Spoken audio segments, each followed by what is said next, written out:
Muy buenas noches, queridos hermanos. Nuevamente una oportunidad para transmitir la palabra de Dios.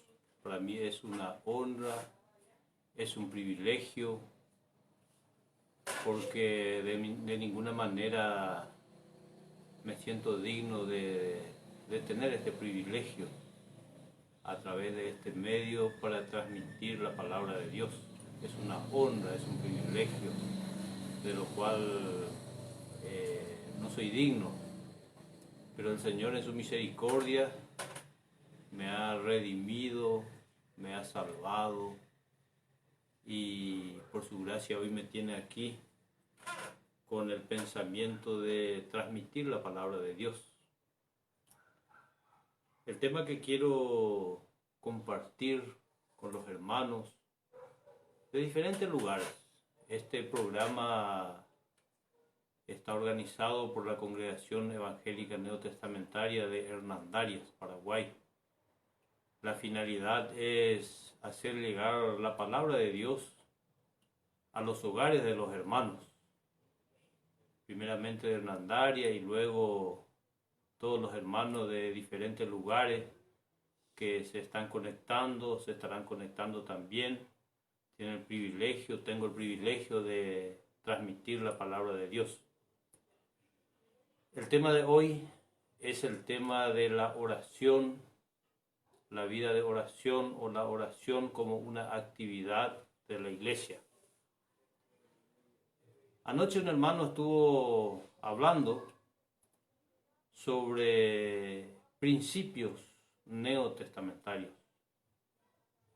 Y una de las cosas que mencionó en su compartimiento es las actividades de la iglesia y en especial, mencionó varias actividades y una de ellas es la actividad de oración, la reunión de oración, la vida de oración de la iglesia. Y la circunstancia que hoy nos toca vivir nos permite aquietarnos, nos permite estar más en contacto con la palabra de Dios, poner más en práctica la vida de oración y experimentar, por lo menos esa es mi experiencia, experimentar más profundamente la comunión con Dios, con el Salvador. Es un privilegio poder gozar de una íntima comunión con el Señor. Y para esto es muy necesario la oración. Quiero comenzar a hablar sobre la vida de oración de la iglesia, pero necesariamente necesitamos hablar primeramente sobre la oración personal, privada, particular de cada uno de los hijos de Dios. Y el Señor nos dejó enseñanzas al respecto. El primer pasaje que quiero compartir se encuentra en el libro de Mateo capítulo 6. Mateo capítulo 6, el verso 6, habla de una oración privada. Dice: mas tú, cuando ores, entra en tu aposento y cerrada la puerta, ora a tu Padre que está en secreto. Y tu Padre que ve en lo secreto, te recompensará en público. Aquí encontramos al Señor dando orientación a una vida de oración privada, a una vida de oración personal, que por cierto es muy necesario. Si un verdadero creyente no ora, no tiene intimidad con Dios en su vida privada, eso es lo que se va a transmitir en público, ya sea en la sociedad o en la iglesia del Señor.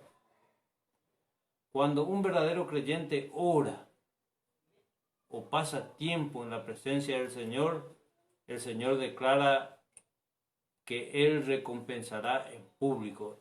El cambio que produce la oración en la vida del verdadero creyente se ve en público. De la misma manera, cuando un creyente no vive una vida de oración, rápidamente se puede identificar, porque se hace sentir una falta de realidad en su comunión con el Señor. Y el Señor en este pasaje dice: mas tú cuando ores, entra en tu aposento, en tu pieza, en tu cuarto, y cerrada la puerta, ora a tu Padre que está, dice, en secreto. Entra en tu aposento, entra en tu pieza, ahí donde nadie me ve, ahí donde yo estoy solo con el Señor, ahí donde no me ve mi esposa, mis hijos, mis hermanos, ahí yo me arrodillo. Pero hay alguien presente, y hay alguien que ve, y hay alguien que escucha. Queridos hermanos, aquellos hermanos que viven esta experiencia, aquellos hermanos que oran de esta manera, quizás nadie lo ve, quizás es bien anónimo su vida de oración, pero ese es un hermano de fe, porque aun cuando nadie le ve, él está en la presencia del Señor, en el secreto de Dios. Tenemos otro ejemplo, otro pasaje en Lucas capítulo 18. Lucas capítulo 18. El verso, anoté aquí el verso 1 al 18. Hechos 18, 1 al 18. Perdón, Lucas 18. Lucas 18, 1 al 8. El verso 1 dice: también les refirió Jesús una parábola sobre la necesidad de orar siempre y no desmayar.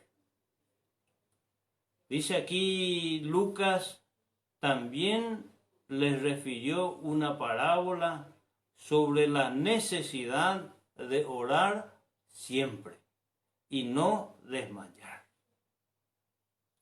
No vamos a leer toda esta parábola, vamos a saltear algunos pasajes, pero ahí en el verso 7, dice: ¿y acaso Dios no hará justicia a sus escogidos que claman a Él día y noche?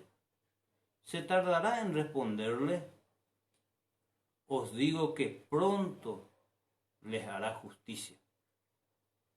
Pero cuando venga el Hijo del Hombre, ¿hallará fe en la tierra? Este relato cuenta de una viuda insistente y un juez injusto. Pero al final dice: ¿y acaso Dios no hará justicia a sus escogidos que claman a Él día y noche? ¿Se tardará en responderle? El énfasis es sobre la necesidad de orar siempre y no desmayar, y de clamar a Él día y noche.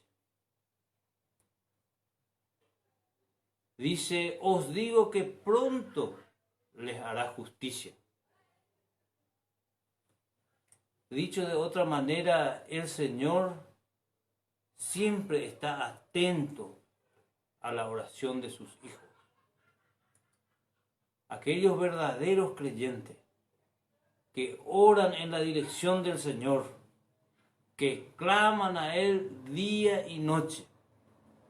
Dice la palabra de Dios que pronto le hará justicia. Pero en la última parte del verso 8 dice, pero cuando venga el Hijo del Hombre, ¿hallará fe en la tierra? Y quiero detenerme un momento en este pasaje, en esta frase. Pero cuando venga el Hijo del Hombre. Está hablando de la venida del Señor Jesucristo. Cuando Él venga, ¿hallará fe en la tierra? ¿Cuál sería el estado general del ser humano cuando el Señor venga? Lo que podemos ver a la luz de la palabra es de que el hombre cada día se aleja más de Dios. Y esto puede inclusive afectar a los creyentes. Un creyente que deja de orar, un creyente que deja de tener contacto con su Señor, entonces es un creyente debilitado y es un creyente presa fácil para que el enemigo lo engañe. Muy bien, tenemos también, y en esto quiero poner mucho énfasis, en el ejemplo que tenemos en el Señor Jesucristo. Marcos capítulo 1. Marcos capítulo 1. Marcos capítulo 1, el verso 35. Marcos 1:35. Dice del Señor Jesucristo, levantándose muy de mañana, siendo aún muy oscuro, salió y se fue a un lugar desierto y allí oraba. Por un lado hemos visto al Señor hablando de la necesidad de orar siempre. Por un lado hemos visto al Señor hablando sobre la necesidad de estar en el secreto de Dios. La necesidad de entrar en el aposento, cerrar la puerta y pasar un tiempo de oración, un tiempo en la presencia del Señor, nutrirse del Señor. Hemos visto al Señor hablando sobre la necesidad de orar siempre y no desmayar. Hemos visto sobre la necesidad de orar y clamar a Él día y noche. Y dice el Señor que pronto Dios va a intervenir haciendo justicia. Pero aquí vemos un ejemplo. O sea, no nos podemos quedar solo con lo que el Señor habló, que es importantísimo, que es vital. Tenemos también el privilegio de observar a través de la Escritura al Señor Jesucristo mismo, dándonos ejemplo de una vida de oración. Levantándose muy de mañana, siendo aún muy oscuro, salió y se fue a un lugar desierto y allí oraba. Esa frase levantándose indica decisión. Decisión. ¿Cuántas veces nos encontramos con una dificultad al tener que levantarnos temprano para dedicar un tiempo a la oración? ¿Qué es lo que falta? Decisión. Levantándose muy de mañana, siendo aún muy oscuro, se fue a un lugar desierto y allí oraba. Esto indica algo muy importante. Indica que el Señor primeramente buscó estar solo. Lo que Él enseñó, Él nos está dando el ejemplo con su propia vida. Él se apartó. Si bien no menciona que Él se encerró en su cuarto, en su aposento, ni cerró la puerta tras sí, pero Él se apartó, se fue a un lugar desierto, solo, y allí oraba.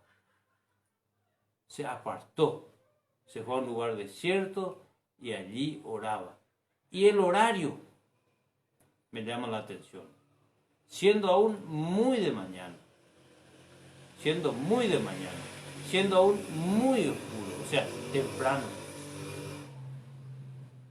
Y en los Salmos dice la Escritura que el que temprano me busca, dijo Dios, me hallará. Y aquí tenemos un ejemplo.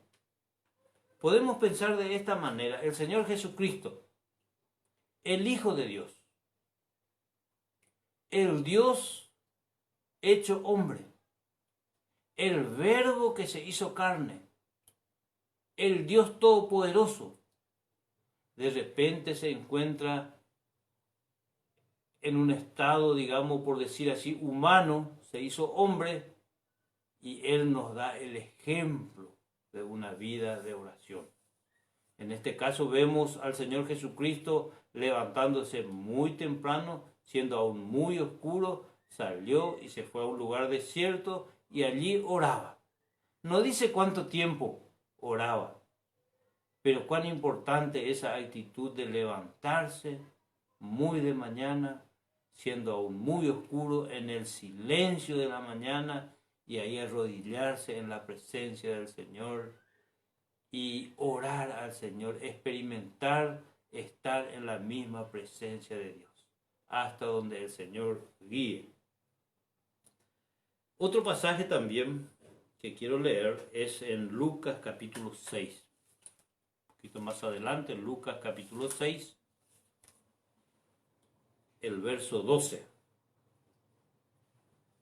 Lucas capítulo 6, el verso 12. Un pasaje bastante corto, pero muy, muy interesante. Dice: en aquellos días él fue al monte a orar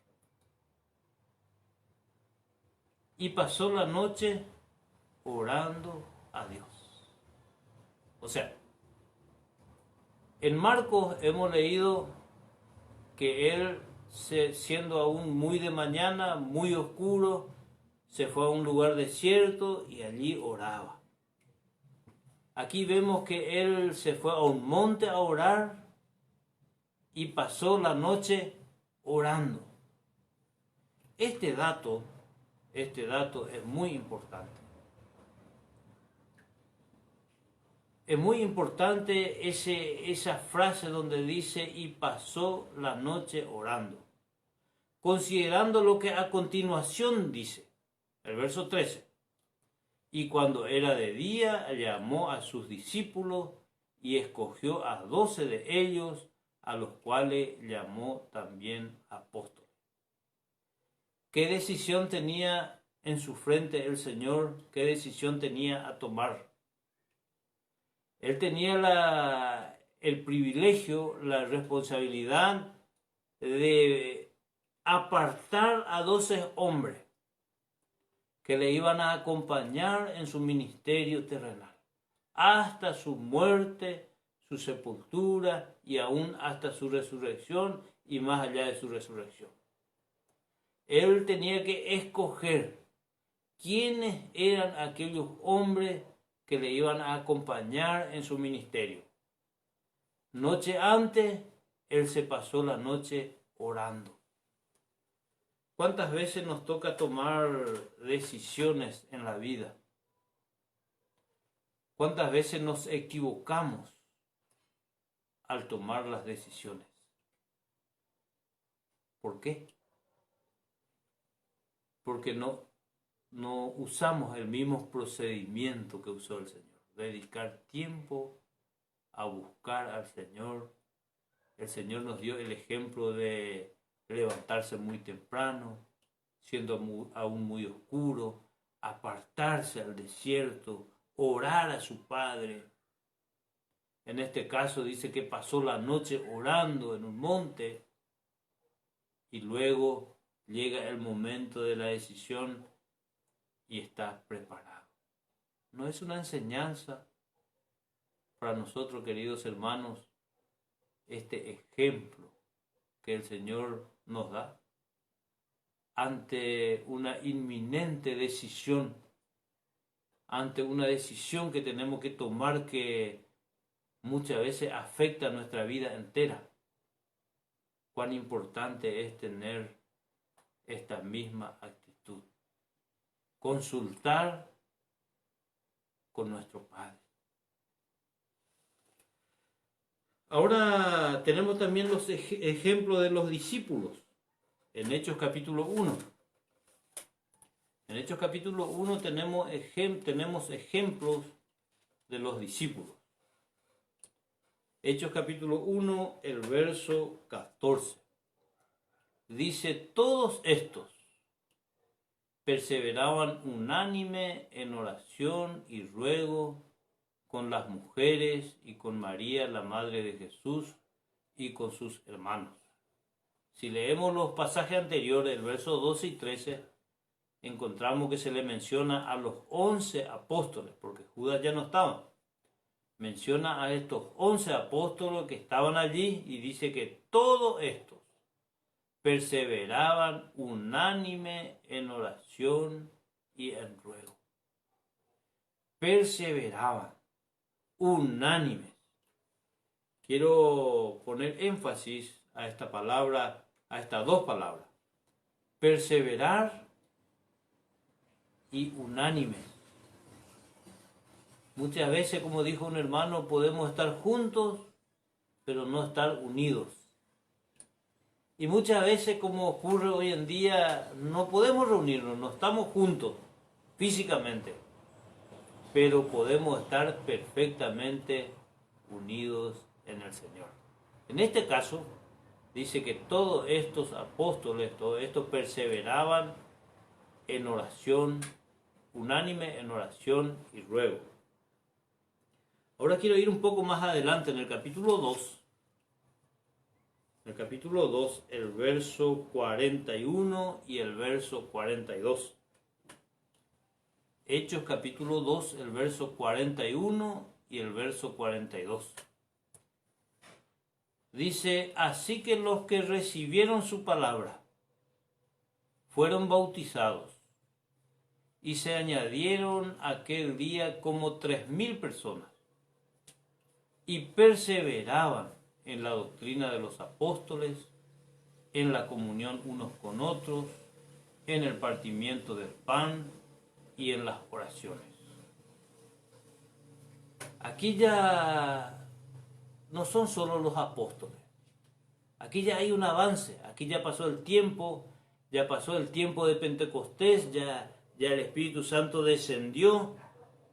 Ya se formó, ya se dio, por decir así, se formó la iglesia del Señor. El nacimiento de la iglesia del Señor. Aquí ya se empezaron a convertir la gente.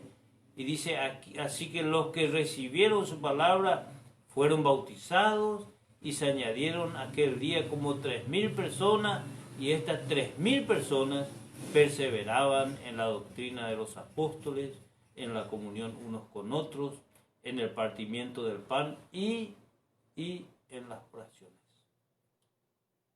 Podríamos decir que la oración que aquí se menciona ya tiene relación con la iglesia.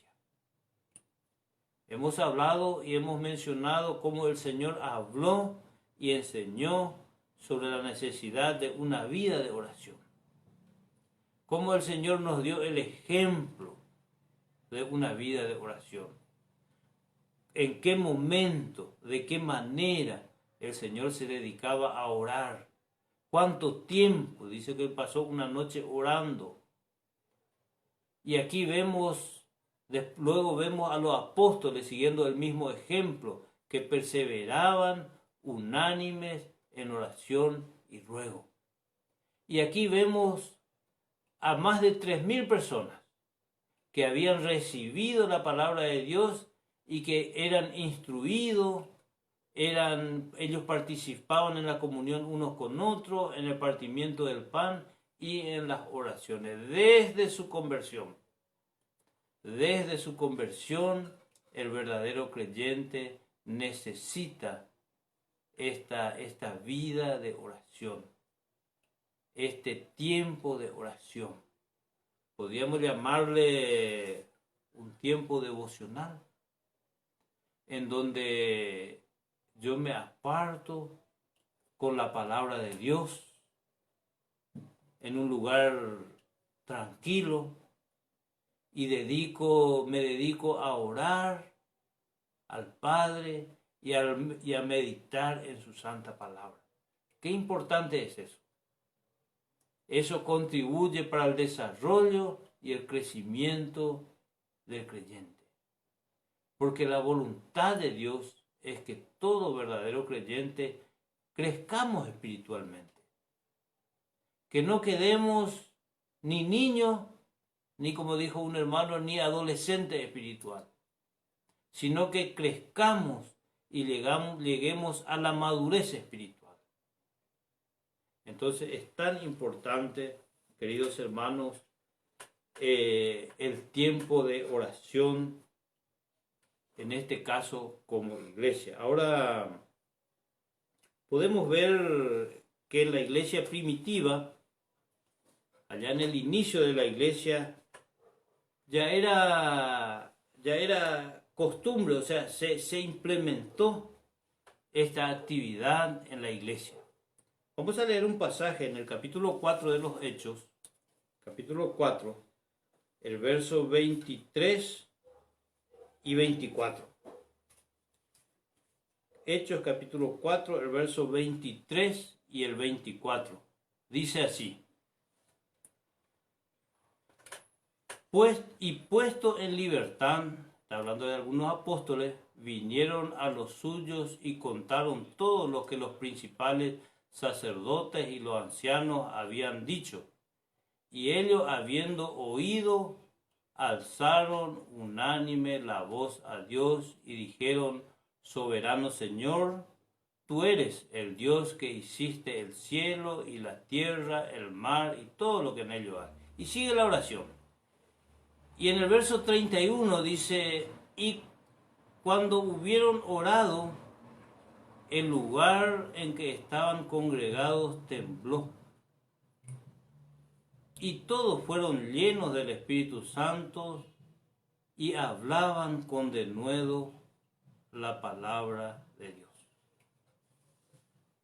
En la iglesia primitiva, toda situación difícil, toda dificultad, todo problema, se traía a la iglesia para orar. En este caso, algunos discípulos fueron amenazados, fueron intimados para que de ninguna manera hablasen en nombre del Señor Jesucristo. Y ellos valerosamente le respondieron que es mejor servir o obedecer a Dios antes que a los hombres. Y fueron puestos en libertad y vinieron a los hermanos y le contaron, le transmitieron a los hermanos todo lo que le habían dicho, y estos hermanos, que evidentemente estaban reunidos allí, alzaron unánime la voz a Dios y oraron.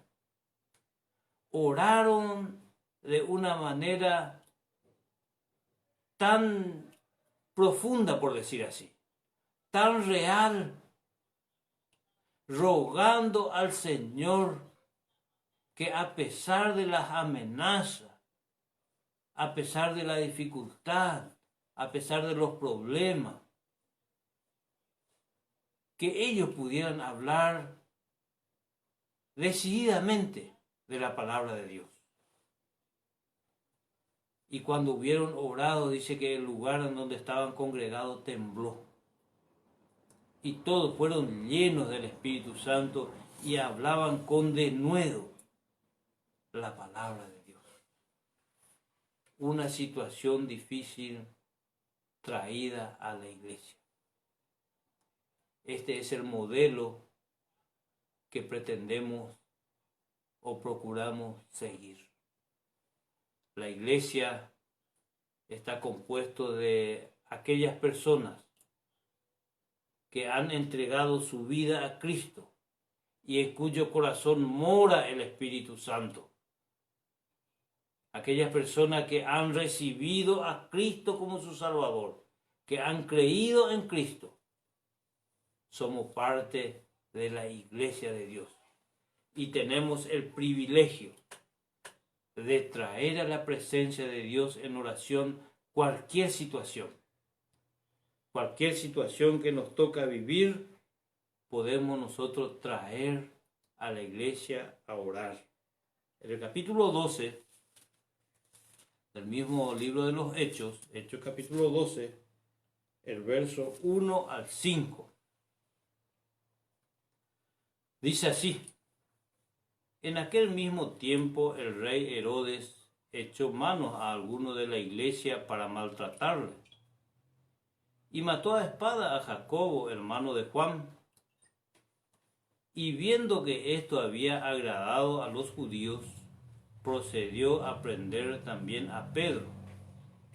Eran entonces los días de los panes sin levadura, y habiéndole tomado preso, le puso en la cárcel, entregándole a 4 grupos de 4 soldados cada uno, para que le custodiasen, y se proponía sacarle al pueblo después de la Pascua.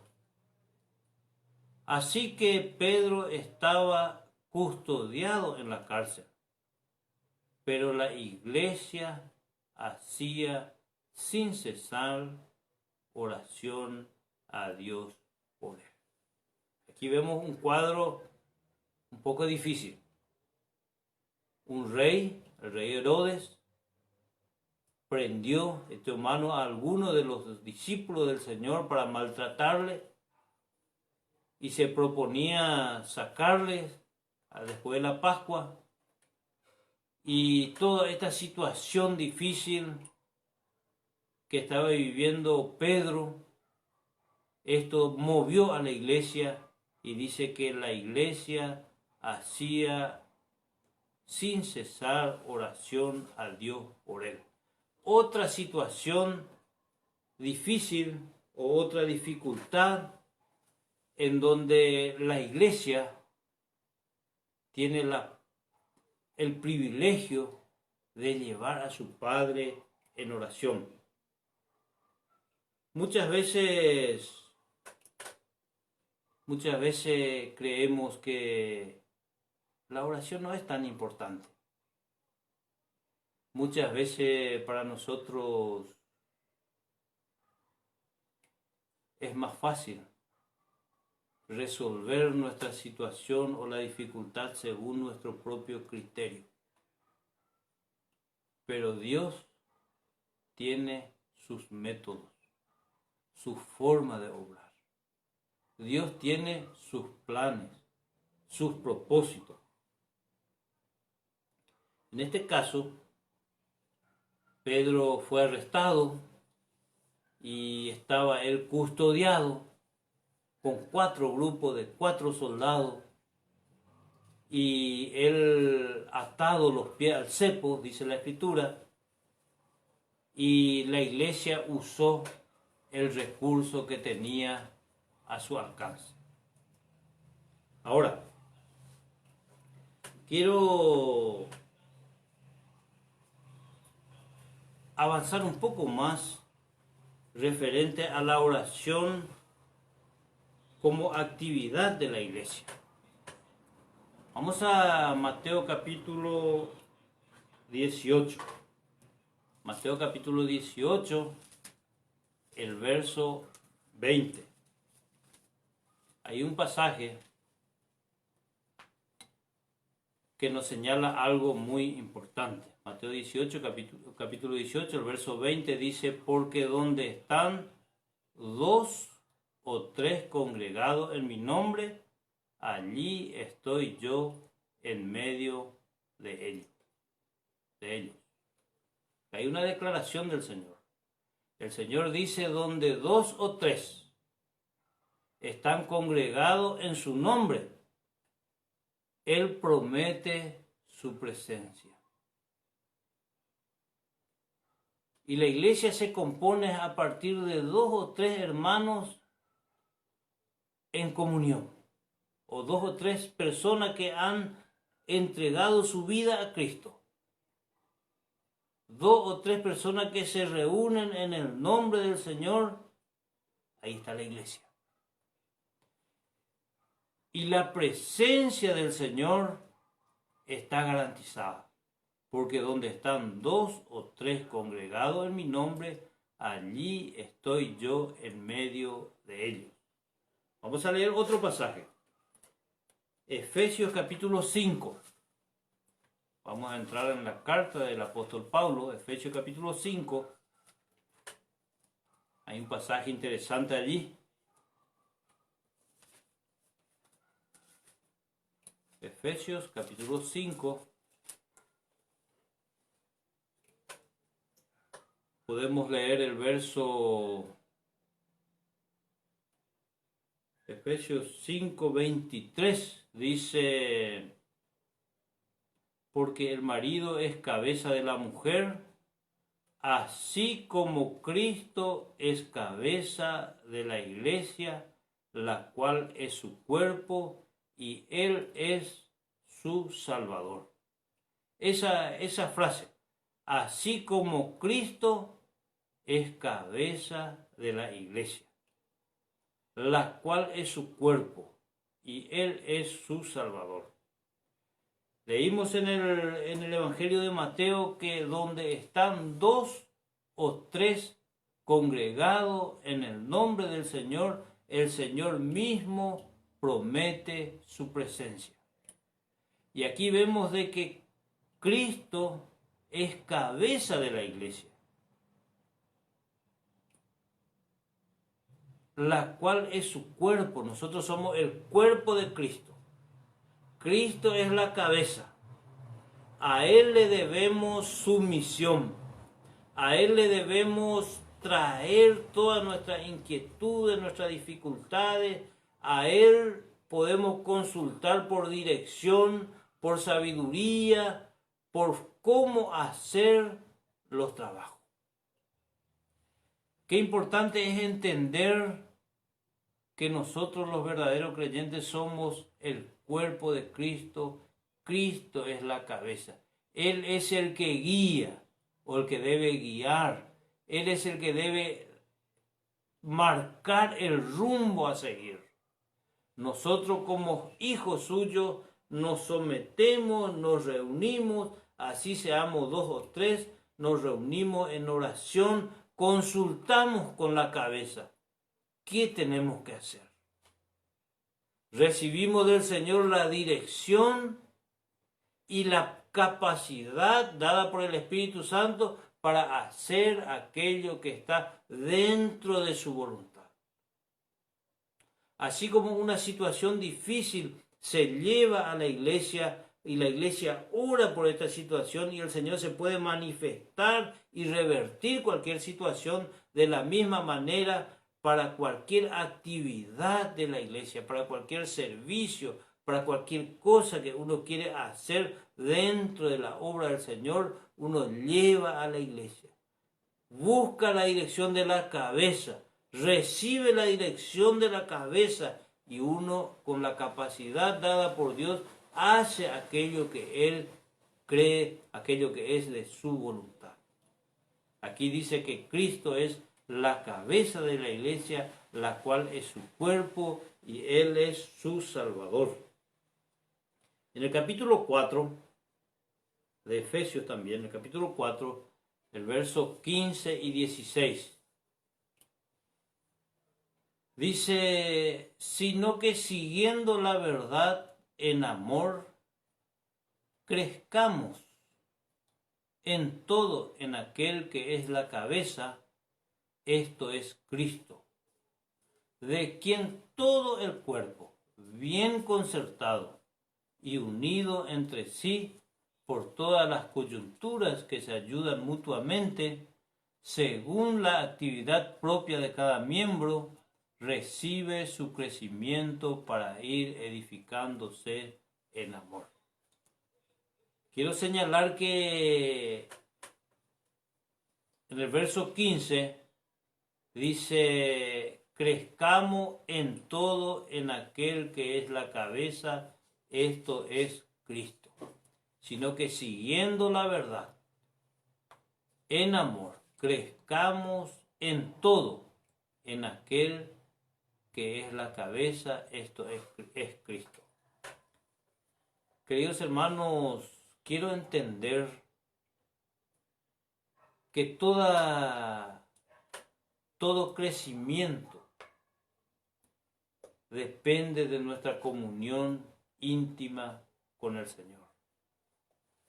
En este caso habla de que podemos crecer en todo, en aquel que es la cabeza, esto es Cristo, es Cristo. En el verso 16 dice, de quien todo el cuerpo, está hablando de la iglesia, de quien todo el cuerpo bien concertado y unidos entre sí, bien concertado, unidos entre sí,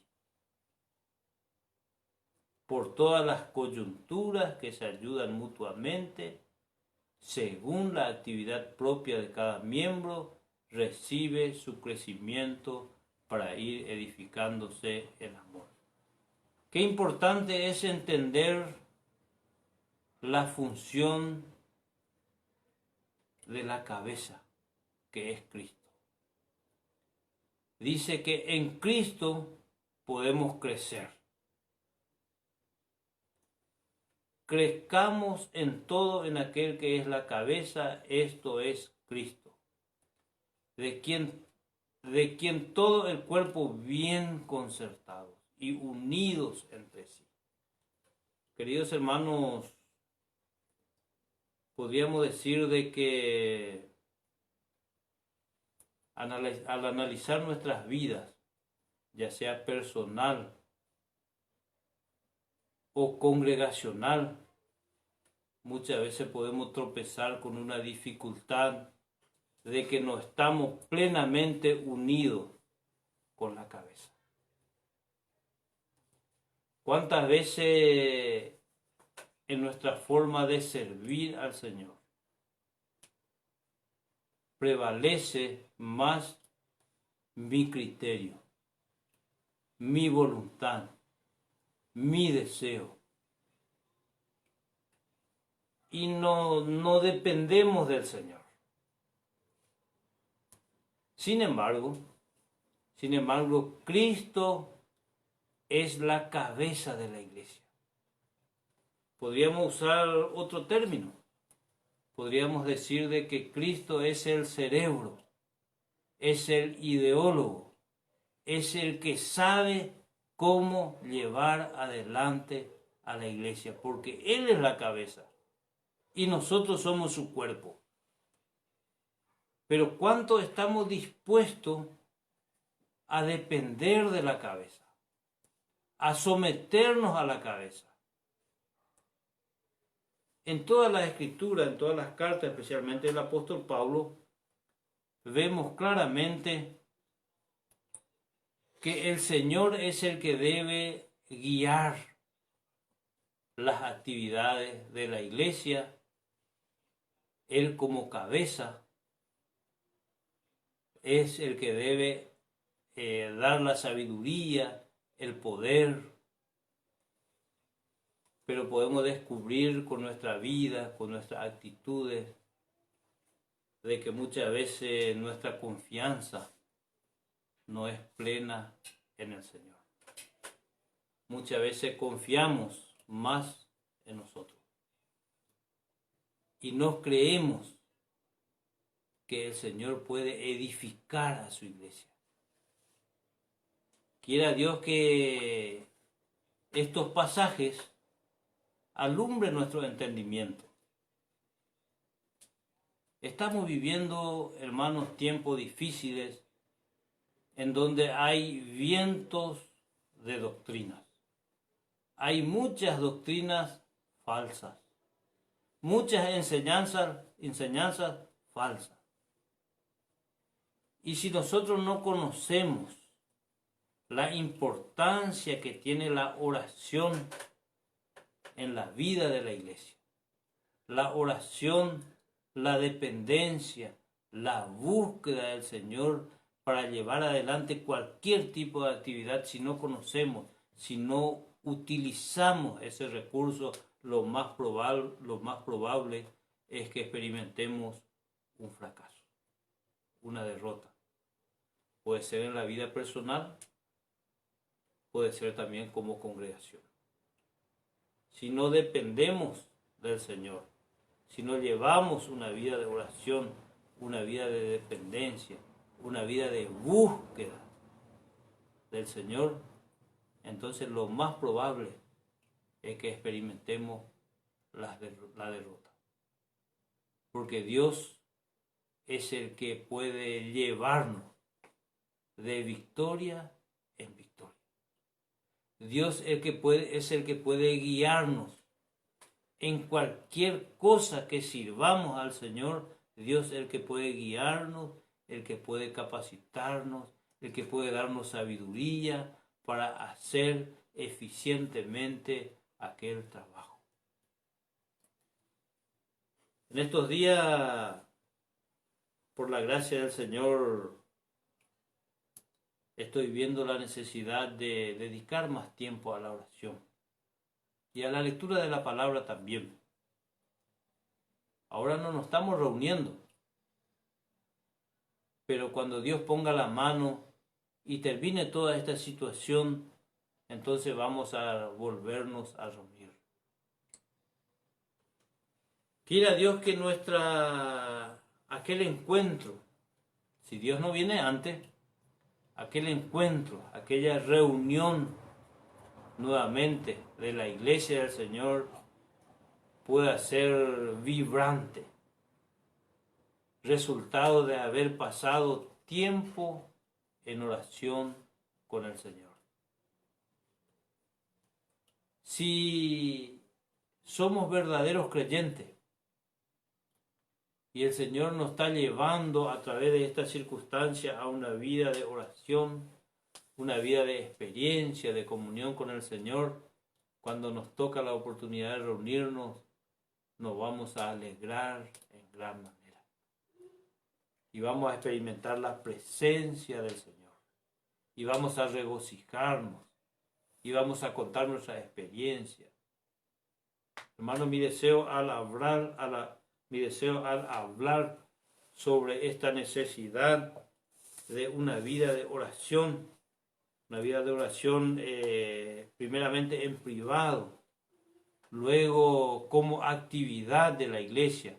La reunión de oración es una de las actividades de la iglesia en las cuales los discípulos participaron y practicaron firmemente. Y luego siguieron los que estuvieron más adelante. Y nos alcanzó hasta nosotros una vida de iglesia que practica la vida de oración.